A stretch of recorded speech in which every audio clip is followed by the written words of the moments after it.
السلام عليكم ورحمة الله. بسم الله والحمد لله. اللهم صل على سيدنا محمد وعلى آل سيدنا محمد. الحمد لله. വന്യരായ സുൽത്താനുൽ ഉലമ നമ്മുടെ മക്കൾക്ക് ഈ വർഷം ക്ലാസിൻ്റെ ആരംഭം കുറിച്ചു കൊടുത്തിരിക്കുകയാണ്. വലിയ ബറക്കത്തുള്ള കൈവച്ചതെല്ലാം പൂർത്തിയാക്കാനുള്ള വലിയ തൗഫീഖുള്ള ഒരു വ്യക്തിത്വത്തിലൂടെയാണ് നമുക്ക് തുടക്കം കുറിക്കാൻ കഴിഞ്ഞത് എന്നത് നമുക്കേറെ സന്തോഷം നൽകുന്ന കാര്യമാണ്. ആ ഒരു ബറക്കത്ത് അല്ലാഹു നമ്മുടെ മക്കൾക്ക് എല്ലാവർക്കും നൽകുമാറാകട്ടെ. നമ്മുടെ സ്ഥാപനത്തിനും അല്ലാഹു നൽകുമാറാകട്ടെ.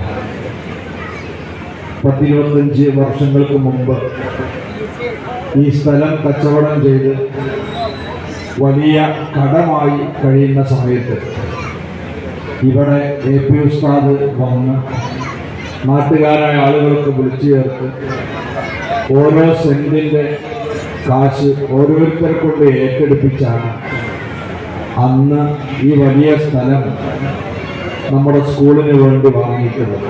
ഉസ്താദിൻ്റെ കയ്യൊപ്പില്ലാത്ത, സാന്നിധ്യമില്ലാത്ത, സഹായമില്ലാത്ത ഒരു സ്ഥാപനവും നമ്മുടെ നാടുകളില്ല എന്നതാണ് സത്യം. നേരത്തെ വന്യരായ സയ്യിദ് തുറാബ് സഖാഫി തങ്ങളവറുകൾ പറഞ്ഞതുപോലെ 400-ലേറെ ഇംഗ്ലീഷ് മീഡിയം സ്കൂളുകളുണ്ട്. IAM എന്ന് പറയുന്ന ഒരു കൂട്ടായ്മയുടെ നേതൃത്വത്തിലാണ് അതൊന്ന് നടന്നുകൊണ്ടിരിക്കുന്നത്. അതിൻ്റെ ചെയർമാൻ കൂടിയാണ് സയ്യിദ് മുഹമ്മദ് തുറാബ് തങ്ങളവർ. അവരുടെയും സാന്നിധ്യം കഴിഞ്ഞ പല വർഷങ്ങളിലും ഉണ്ടായതുപോലെ ഈ വർഷവും നമുക്കുണ്ടായിരിക്കുകയാണ്. അൽഹംദുലില്ലാഹ്. തങ്ങൾക്കും അല്ലാഹു ആഫിയത്തും ദീർഘായുസ്സും നൽകുമാറാകട്ടെ. അഭിനന്ദനായ ബീരാൻ മുസ്ലിയാർ നമ്മുടെ വേദിയിലുണ്ട്. നമ്മുടെ ഈ പള്ളിക്കും അതുപോലെ തന്നെ ഈ സ്കൂളിൻ്റെ മനോഹരമായ കെട്ടിടങ്ങൾക്കുമെല്ലാം വലിയ സഹായം ലഭിച്ചിട്ടുള്ളത് അദ്ദേഹം മുഖേനയാണ്. മഅ്ദിനു സഖാഫത്തി സുന്നിയയുടെ വളരെ പ്രധാനപ്പെട്ട കെട്ടിടങ്ങളൊക്കെ ബഹുമാനപ്പെട്ടവർ മുഖേനയാണ് ലഭിച്ചിട്ടുള്ളത് എന്നത് ഏറെ നമ്മൾ അനുസ്മരിക്കേണ്ട ഒരു കാര്യമാണ്. ഉസ്താദ് അവരുടെ സാന്നിധ്യവും ഇന്ന് നമ്മുടെ വേദിയിലുണ്ട്. ചെറിയ അസുഖങ്ങളൊക്കെ ഉണ്ട്. അല്ലാഹു തആല അതൊക്കെ ശിഫയാക്കി ഏറെ കാലം നമ്മോടൊപ്പം പ്രവർത്തിക്കാനുള്ള തൗഫീഖ് അല്ലാഹു നൽകുമാറാകട്ടെ. ഇന്ന് പ്രധാനമായും LKG UKG ക്ലാസ്സുകളിലുള്ള കുട്ടികളെയാണല്ലോ നമ്മൾ ഈ ആദ്യാക്ഷരം കുറിച്ചു കൊടുക്കുന്ന ചടങ്ങിൽ ലക്ഷ്യം വെക്കാറുണ്ട്. അതോടൊപ്പം അതിൻ്റെ മേലെയുള്ള ക്ലാസ്സിൽ ചേർന്ന കുട്ടികൾ ധാരാളമുണ്ട്. അവരെല്ലാം ഇന്ന് സന്നിഹിതരാണ്. ഈ അനുഗ്രഹീതമായ സദസ്സിൽ അവർക്കൊക്കെ പങ്കെടുക്കാൻ സാധിച്ചു എന്നത് വളരെയേറെ അനുഗ്രഹമുള്ള കാര്യമാണ്. LKG UKG എന്ന് പറയുന്നത് ജീവിതയാത്രയിൽ ഏറ്റവും ശ്രദ്ധേയമായ ഒരു കാലഘട്ടമാണ്. 3 വയസ്സ് മുതൽ 6 വയസ്സ് വരെയുള്ള നഴ്സറി ഘട്ടം എന്ന് പറയുന്ന സമയം നമ്മുടെ വിദ്യാർത്ഥികളെ നമ്മൾ നന്നായി ശ്രദ്ധിച്ച് അവരുടെ മാനസികവും ശാരീരികവുമായ വികസനവും വളർച്ചയും ഉൾക്കൊണ്ട് പരിചരിക്കേണ്ട ഒരു സമയമാണ് നഴ്സറി പ്രായം. മനുഷ്യന്റെ വളർച്ച എന്ന് പറയുന്നത് അത് ഭ്രൂണമായ കാലം മുതൽക്ക് ആരംഭിക്കുന്നതാണ്. തലച്ചോറിന്റെ വളർച്ച 90% എത്തുന്നത് നഴ്സറി പ്രായത്തിലാണ്. തലച്ചോറ് വളരുന്നുണ്ടോ എന്നതിൻ്റെ അടയാളം നഴ്സറി പ്രായത്തിലുള്ള കുട്ടികളിൽ നിന്ന് പ്രകടമാകും. അതിൻ്റെ പ്രധാനപ്പെട്ട ലക്ഷണം അവരുടെ ജിജ്ഞാസയാണ്, അറിയാനുള്ള ത്വരയാണ്. എന്ത് കണ്ടാലും അതിനെ സംബന്ധിച്ച് അന്വേഷിക്കാനുള്ള ഒരു താല്പര്യം നഴ്സറി പ്രായത്തിൽ കുട്ടികൾ പ്രകടിപ്പിക്കുന്നുണ്ടെങ്കിൽ നമ്മൾ അതിനെ ഒരു ശല്യമായല്ല കണക്കാക്കേണ്ടത്, ഒരനുഗ്രഹമായിട്ടാണ്. 4 വയസ്സ് പ്രായമെത്തിയൊരു കുട്ടി നിങ്ങളെ വീട്ടിലുണ്ടെങ്കിൽ നിങ്ങളെ ശല്യം ചെയ്തുകൊണ്ടേയിരിക്കണം. എന്ത് കണ്ടാലും അതെന്താ ഇതെന്താ എന്നിങ്ങനെ ചോദിക്കുമ്പോൾ പലപ്പോഴും രക്ഷിതാക്കൾ ദേഷ്യപ്പിടിക്കാറുണ്ട്. ഒന്ന് അനങ്ങാതെ നിന്നൊക്കെ മറ്റോനെ കണ്ടില്ലേ ഓനൊക്കെ അടങ്ങി നിൽക്കുന്നത് എന്ന് നമ്മൾ പറയും. ശരിക്കും നമ്മൾ സന്തോഷിക്കേണ്ടത് ഈ ചോദ്യം ചെയ്യുന്ന കുട്ടിയെയാണ്. ആ കുട്ടിയുടെ ലക്ഷണം എന്താണ് അറിയിക്കുന്നത്? നഴ്സറി പ്രായത്തിൽ തലച്ചോറിന്റെ വളർച്ച ദ്രുതഗതിയിൽ നടക്കുന്നുണ്ട് എന്നാണ്. ഒന്നും അന്വേഷിക്കാതെ അടങ്ങി ഒതുങ്ങിയിരിക്കുകയാണെങ്കിൽ നമ്മൾ ആ കുട്ടിക്ക് വേറെ ചില കാര്യങ്ങൾ ചെയ്തു കൊടുക്കേണ്ടതുണ്ട്. ഒന്ന്, പോഷകമൂല്യമുള്ള ആഹാരം നൽകേണ്ടി വരും. മറ്റെന്തെങ്കിലും പ്രശ്നങ്ങളുണ്ടോ എന്ന് പരിശോധിക്കേണ്ടി വരും. ജീവിതത്തിന്റെ ഓരോ ഘട്ടങ്ങളിലും ഉണ്ടാകേണ്ട മാറ്റങ്ങൾ രക്ഷിതാക്കൾ അറിയുമ്പോഴേ ആ കാര്യത്തിൽ നമുക്ക് ഇടപെടാൻ സാധിക്കുകയുള്ളൂ. അപ്പൊ നഴ്സറി പ്രായമുള്ള കുട്ടികൾ നിരന്തരമായി നമ്മളെ ചോദ്യം ചെയ്യുമ്പോൾ രക്ഷിതാക്കളും അധ്യാപകന്മാരും ഒക്കെ ചെയ്യേണ്ടത് ആ ചോദ്യങ്ങൾക്ക് കുട്ടികൾക്ക് ഉൾക്കൊള്ളാവുന്ന വിധത്തിൽ നല്ല ഉത്തരങ്ങൾ പറഞ്ഞു കൊടുക്കണം. പുതിയ ഉപചോദ്യങ്ങൾ ചോദിക്കാൻ അവസരമുണ്ടാക്കണം. അങ്ങനെ ചോദിച്ചും അറിഞ്ഞും പഠിക്കാനുള്ള ത്വര വർദ്ധിപ്പിക്കുമ്പോഴാണ് ആ കുട്ടി നന്നായി പഠിക്കുന്ന കുട്ടികളാകുക.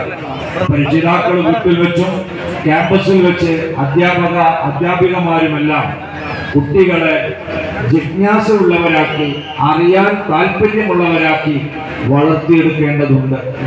മനഃശാസ്ത്രജ്ഞർ പറയാറുള്ളത് കുട്ടികൾ കളിപ്പാട്ടങ്ങൾ തല്ലിപ്പൊട്ടിക്കാറുണ്ട്.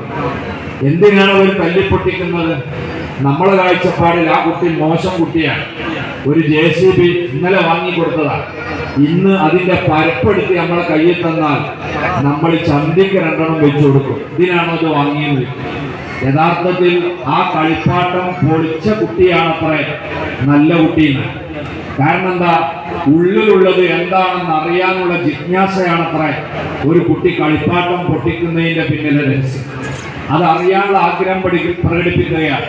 ഒന്നും ചെയ്യാതെ ഇങ്ങനെ കാത്തു സൂക്ഷിക്കുന്നതാണെങ്കിൽ ആ കുട്ടിക്ക് അറിയാനുള്ള ആഗ്രഹമില്ല. അപ്പം കളിപ്പാട്ടം പൊളിച്ച കുട്ടിയെ നമ്മൾ തല്ലുന്നതിന് പകരം അത് പഴയ രീതിയിലാക്കാൻ എന്താണ് വിദ്യ എന്ന് അവരോട് ചോദിക്കുകയും അവരെ കൊണ്ട് തന്നെ നന്നാക്കാൻ പറയുകയും ചെയ്താൽ അവന്റെ ബുദ്ധി വീണ്ടും വർദ്ധിക്കുകയാണ്.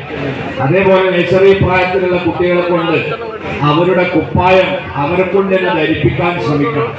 അതിന്റെ കുടുക്ക് അവര് തന്നെ ഇടണം. അങ്ങനെ നമ്മൾ ശീലിപ്പിച്ചാൽ അതവരെ പേശീബലം വർദ്ധിപ്പിക്കുന്നതോടൊപ്പം ബുദ്ധി കൂർമ്മത വർദ്ധിക്കാൻ കാരണമാകുമെന്നാണ്. ഷർട്ടിന്റെ കുടുക്കൊക്കെ അവര് തന്നെ ഇങ്ങനെ ഇടാൻ നോക്കുമ്പോഴാണ് അതിന് അവർക്ക് ശ്രദ്ധ ഉണ്ടാവണം. അതുപോലെ തന്നെ കൈ അതിന് വഴങ്ങണം. ഇതൊന്നും എല്ലാം ഉമ്മ തന്നെ ഇട്ട് കൊടുത്താൽ ഈ കുട്ടികളുടെ ബുദ്ധി വളർച്ചയ്ക്കും ആരോഗ്യ വളർച്ചയ്ക്കും അത് ഹാനികരമാകും. ഇതേപോലെ നഴ്സറി പ്രായത്തിന്റെ മറ്റൊരു സവിശേഷത അനുകരണ വാസന ഏറ്റവും കൂടുതൽ ഉണ്ടാകുന്ന സമയമാണ്. ഈ കുട്ടികൾ കേൾക്കുന്നതും കാണുന്നതും അതുപോലെ അനുകരിക്കും. നമ്മുടെ ഭാഷാ പഠനം നമ്മളാരും അക്ഷരം എഴുതി കൊടുത്തിട്ടല്ല കുട്ടികൾ സംസാരിക്കുന്നത്. 2 വയസ്സ് കഴിയുമ്പോഴേക്ക് നമ്മുടെ മക്കൾ സംസാരം നന്നായി തുടങ്ങും. 3 വയസ്സായാൽ മലയാളിയുടെ കുട്ടി നന്നായി മലയാളവും, അറബികളുടെ മക്കൾ അറബി ഭാഷയും, ഇംഗ്ലീഷുകാരുടെ കുട്ടി ഇംഗ്ലീഷ് ഭാഷയും, അവരുടെ മാതൃഭാഷകൾ വളരെ നന്നായി സംസാരിക്കാൻ സാധിക്കുന്നത് എന്തുകൊണ്ടാണ്? അനുകരണ വാസന ഏറ്റവും കൂടുതൽ ഈ പ്രായത്തിലാണ് ഉണ്ടാകുന്നത് എന്നതാണ് കാരണം. അപ്പൊ കുട്ടികൾ കേൾക്കുന്നത് അതുപോലെ പറയാൻ ശീലിക്കുന്ന ഒരു സമയമായതുകൊണ്ട് തന്നെ കുട്ടികളുടെ ഭാഷ നന്നാക്കുന്നതിൽ രക്ഷിതാക്കൾക്കും അധ്യാപകന്മാർക്കും വലിയ പങ്കുണ്ട്. അവര് വീട്ടിൽ വെച്ച് നല്ല ഭാഷയിൽ സംസാരിച്ചാൽ അതായിരിക്കും നമ്മളെ കുട്ടികൾ അനുകരിക്കുക. ചീത്ത ഭാഷയും പ്രയോഗവും ചീത്ത വാക്കുകളും നമ്മൾ ഉരുവിട്ടാൽ തീർച്ചയായും നമ്മളെ മക്കളുടെ വായിലൂടെ വരുന്നതും അതുപോലുള്ള അശ്ലീലങ്ങളായിരിക്കും. അതുകൊണ്ട് മക്കളുടെ മാനസിക ശാരീരിക അവസ്ഥകളെ തിരിച്ചറിഞ്ഞു വേണം ഓരോ പ്രായത്തിലും അവരോട് പെരുമാറാൻ. കുട്ടികളുടെ പ്രവർത്തനങ്ങളും രക്ഷിതാക്കളുടെ പ്രവർത്തനങ്ങളെ അടിസ്ഥാനപ്പെടുത്തിയാണ്. രക്ഷിതാക്കൾ എങ്ങനെയാണോ വീട്ടിൽ പെരുമാറുന്നത്, ഏത് വേഷവിധാനങ്ങളാണോ ധരിക്കുന്നത്, അതൊക്കെ അതുപോലെ നമ്മുടെ മക്കൾ അനുകരിക്കും.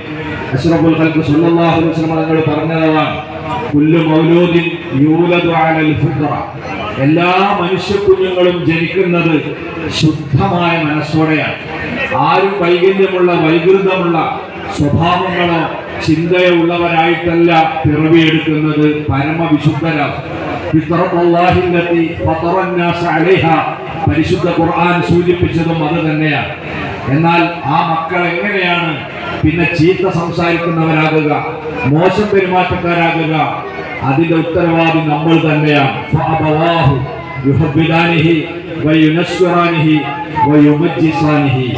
മാതാപിതാക്കളാണ് മക്കളുടെ സംസ്കാരം നശിപ്പിച്ചു കളയുന്നത്.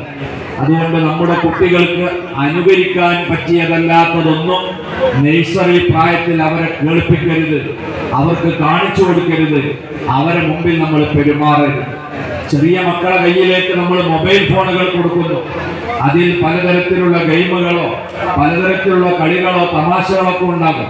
നഴ്സറി പ്രായമുള്ള ഒരു കുട്ടിയുടെ സംസ്കാരത്തിന്റെ അടിത്തറ വാങ്ങുന്ന സമയമാണ്.